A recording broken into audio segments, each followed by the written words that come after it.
I want to talk about these tariffs. I know they're on hold for 90 days, except when it comes to communist China. And when it comes to communist China, I suspect Donald Trump, I don't know for a fact, has something in mind. That is, either communist China stops doing what it's doing, stealing from us, ripping us off, flooding our markets, and doing so it can build the most powerful economy and military on the face of the earth, and then choke us off in various navigable waters or other geographic areas, or they collapse. They can't go toe-to-toe with us forever. Their economy is about 2/3 the size of our economy. It's not as diverse and vibrant as our economy. The communist Chinese rely on the iron fist, stealing our businesses and so forth. They rely on exports much more than we do. So I'm not having a big problem going toe-to-toe with communist China any more than Reagan went toe-to-toe with the Soviet Union. And we know what happened to the Soviet Union there. So communist China, bring it on, baby. And if this is what you want, this is what you get. But that's not the same with the rest of the world. The rest of the world pretty much is at Donald Trump's front door at the Oval Office, wanting to come in and do what? Work out some kind of deal. And this is what I want to talk about right now. President Trump and the tariffs. Listen carefully to what I'm laying out here, because I think you'll agree. President Trump's tariffs are not intended to be protectionist. He keeps talking about fair trade. We want trade. We want free market capitalism. He doesn't talk about protectionism. That's not his purpose or his motivation, protectionism. His purpose and motivation is economic growth. And he's even said for other countries too. Ready? His goal is to break down trade and tariff barriers in other countries so we can sell and trade to them as well. His goal in reciprocal tariffs and barriers in other countries is to create more of a global free market economic system. He's talking about breaking down barriers, breaking down unfair trade practices, breaking down government subsidizing their businesses while they try and destroy our businesses. He truly is trying to promote global capitalism, global free market activity. You see, we're caught in this 1930s Depression-era mindset. What Donald Trump is doing has nothing to do with it and is not going to cause that for reasons I'll get into a little bit more in a moment, and I discussed somewhat last week. So Donald Trump is not a protectionist. He's a capitalist. Donald Trump doesn't want the economy to contract. He doesn't want the world economy to contract. He's telling these other countries, open your doors. Open your gates to free market economics. That's what he's telling them. If you really think about what's going on here, that is, nations now want to engage our country to discuss not how to increase their tariffs and our tariffs, how to reduce them. They want to talk about free trade. They want to talk about less tariffs, less barriers to trade. That's why they're lining up at the door. They need our business. We want their business. And so Donald Trump has said, okay, now we make some arrangements, country to country. Nations that place heavy tariffs on our goods and our businesses and other barriers and subsidize their companies and so forth, they're not for free trade. They're not for fair trade. And so Trump's saying that's enough. We are for free trade. We want to open the barriers. We want to have these activities. Think about this. Over 75 countries now want to negotiate some kind of a more free trade or freer trade, if not free trade arrangement with the United States. By the end of all this, Donald Trump may be the greatest free trader to ever sit in the Oval Office of the United States. Now, you got to think for yourselves. Not the conga line of guests and the conga line of hosts who all kind of spew the same thing and wring their hands. Not I'm on this team or I'm that team or whatever team. Use your own noggin. That's what I do. Think for yourselves, because it has a very positive effect. And so Donald Trump believes, I haven't talked to him about this, but I see it. that a more open global trading system, a system that is more capitalistic, a system that is more free market oriented, will reindustrialize America. Why? Because America is great at capitalism. America is great at development. America is great at entrepreneurship. That's what Americans do. That's why other countries are trying to keep us out and then try to steal our stuff, like in communist China. So he's saying, okay, let's have a global market that is more free and more open, and the United States will succeed. Our businesses will become bigger than ever before. We will be hiring people, paying them good wages, more than ever before. Let's do it. In the meantime, unlike Franklin Roosevelt and the Great Depression, Donald Trump is deregulating the economy. He is seeking to slash taxes. If the damn Republicans in Congress will get their act together, he is shrinking the federal government. The complete opposite of Franklin Roosevelt's big, bloated, centralized, industrial, socialist policies, which is why the Democrats are furious.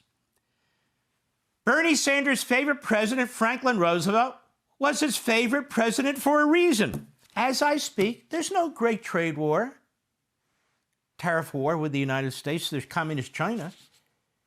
They want to duke it out. I say, let's do it. Let's do it, because we will crush them. They do not have the capacity to do what we, the American people, red-blooded Americans, can do. Nose to nose, toe to toe, eye to eye. They can't do it, at least for now. So we do not have trade wars going on. So that speculation was false. But now we have this 90-day hold. And it's a 90-day hold in part because of all the countries who are lined up to make a deal with the United States of America, and it takes time to negotiate those deals. But I want to talk about the Great Depression, because people keep bringing it up, many people who don't know what the hell they're talking about. The Great Depression, according to Milton Friedman, Hillsdale College economist Ivan Pongrassas, writing for the Foundation for Economic Freedom, a great foundation, by the way, if you've never heard of them. The standard explanation of the Great Depression, found in most American high school history texts, is that it was created by the wild and irrational stock market speculation that ultimately led to the great crash of October 29. Investor speculation was so excessive, so the story goes, that once the bubble popped, it triggered the most severe decline in economic activity in American history. The key point of this story is that the crash and the subsequent depression were due to factors that are innate to capitalist systems.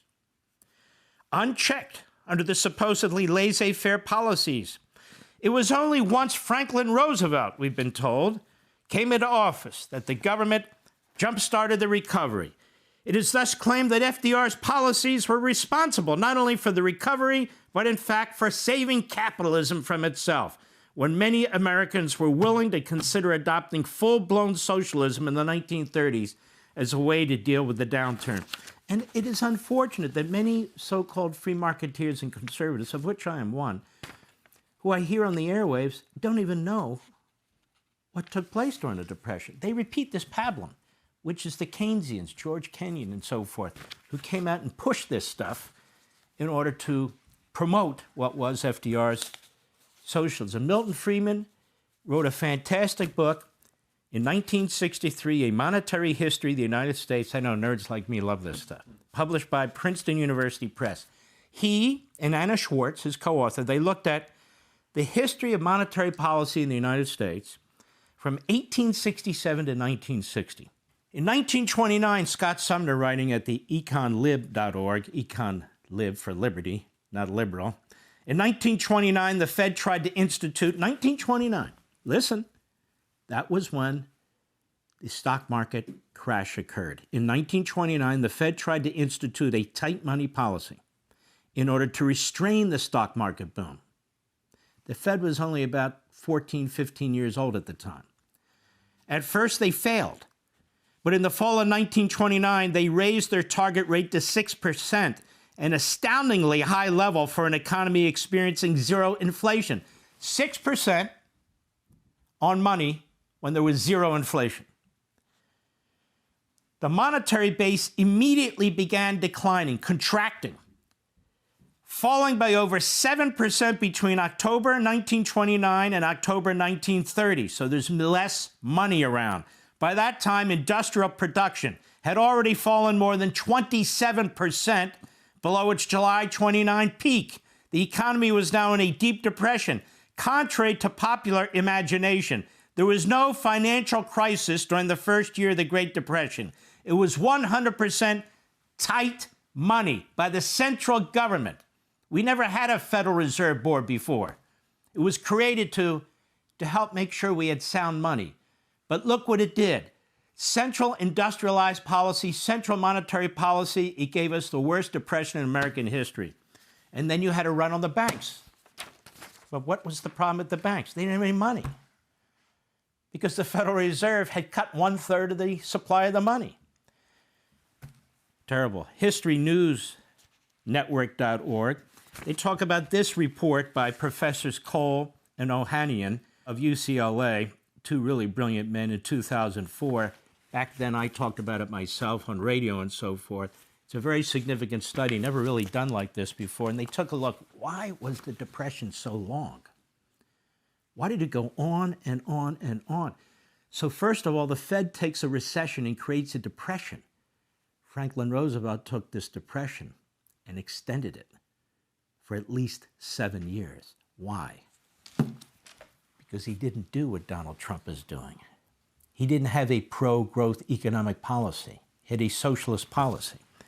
What did he do? They created business cartels. They created business cartels so businesses collude one with the other and control prices upwards because FDR had the misimpression. The problem was the prices had come too low. They created labor cartels with the unions. Labor cartels. 1930-31, the greatest peacetime increase in American taxes in American history. All the wrong things were being done. Massive redistribution of wealth, centralized governmental and industrial policy. They write, President Roosevelt believed that the excessive competition was responsible for the Depression by reducing prices and wages, and by extension, reducing employment and demand for goods and services, wrote Professor Cole.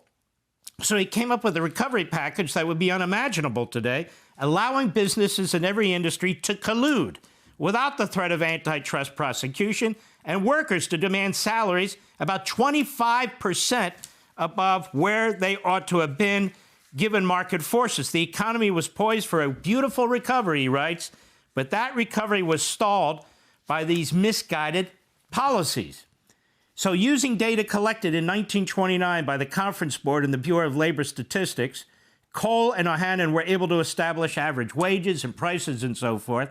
In the 3 years following the implementation of Roosevelt's policies, wages in 11 key industries averaged 25% higher than they otherwise would have done, the economists calculate, but unemployment was also 25% higher than it should have been, giving gains in productivity. So a small part of the workforce had incomes that were way above what the market required because they all colluded. The unions colluded together, and they colluded with big business. The big businesses had their own cartels. High wages and high prices and economic slump run contrary to everything we know about market forces and economic downturns, says Professor Ohanian. And we've seen in the past several years salaries and prices fall when unemployment is high. By artificially inflating both, the New Deal policies short-circuited the market's self-correcting forces. And they blame it on the National Industrial Recovery Act, which was ruled unconstitutional in 1935 by the courts. So what did Roosevelt did? He gave his usual to the courts. That law was out of existence now, but he did the policies and followed the policies anyway. So you had this massive industrial policy, and these professors calculate that that law and its aftermath account for 60% of the weak recovery. And without the policies, they contend the Depression would have ended in 1936 instead of the year when they believed the slump actually ended in 1943. Now, Trump is not doing anything like that. Trump is trying to create a robust economy. He's doing exactly the opposite of what Franklin Roosevelt did. Roosevelt extended the Depression. Hoover put tariffs in place. Smoot-Hawley, you'll hear this all the time. Trump put tariffs in place, immediately announces reciprocity.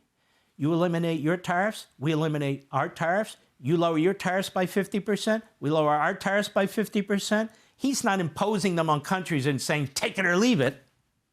Take it or leave it. This is it. This is what we're doing. We're protecting our businesses. He's doing the opposite. He's saying, you are killing our industries, industries that matter to national security. We can't build ships anymore. You're destroying our dairy markets. You're destroying this. You're destroying that. Hey, I have an idea. Why don't we try capitalism? Therefore, I'm putting tariffs in place. You cut your tariffs. We'll cut our tariffs. And now we're putting on a 90-day hiatus. All of you folks that want to negotiate and rearrange these things, we are open to your proposals, and we are open to doing such things. In the meantime, I'm trying to get Congress to pass my budget plan and my tax plan so we have huge economic growth. I've got Elon Musk and Doge slashing where they need to slash. This bloated government that's spending money like drunken Marxists. We have way too many people, way too many agencies. Somebody's got to do something about it, so I will. I'm deregulating the economy, all these regulations piled on top of regulations on top of regulations. I'm slashing them to the complete opposite of FDR and the complete opposite purpose. Trump wants open markets. He wants capitalism. He wants growth. He wants liberty. We'll be right back. Hey, Sean Hannity here. Hey, click here to subscribe to Fox News YouTube page and catch our hottest interviews and most compelling analysis. You will not get it anywhere else.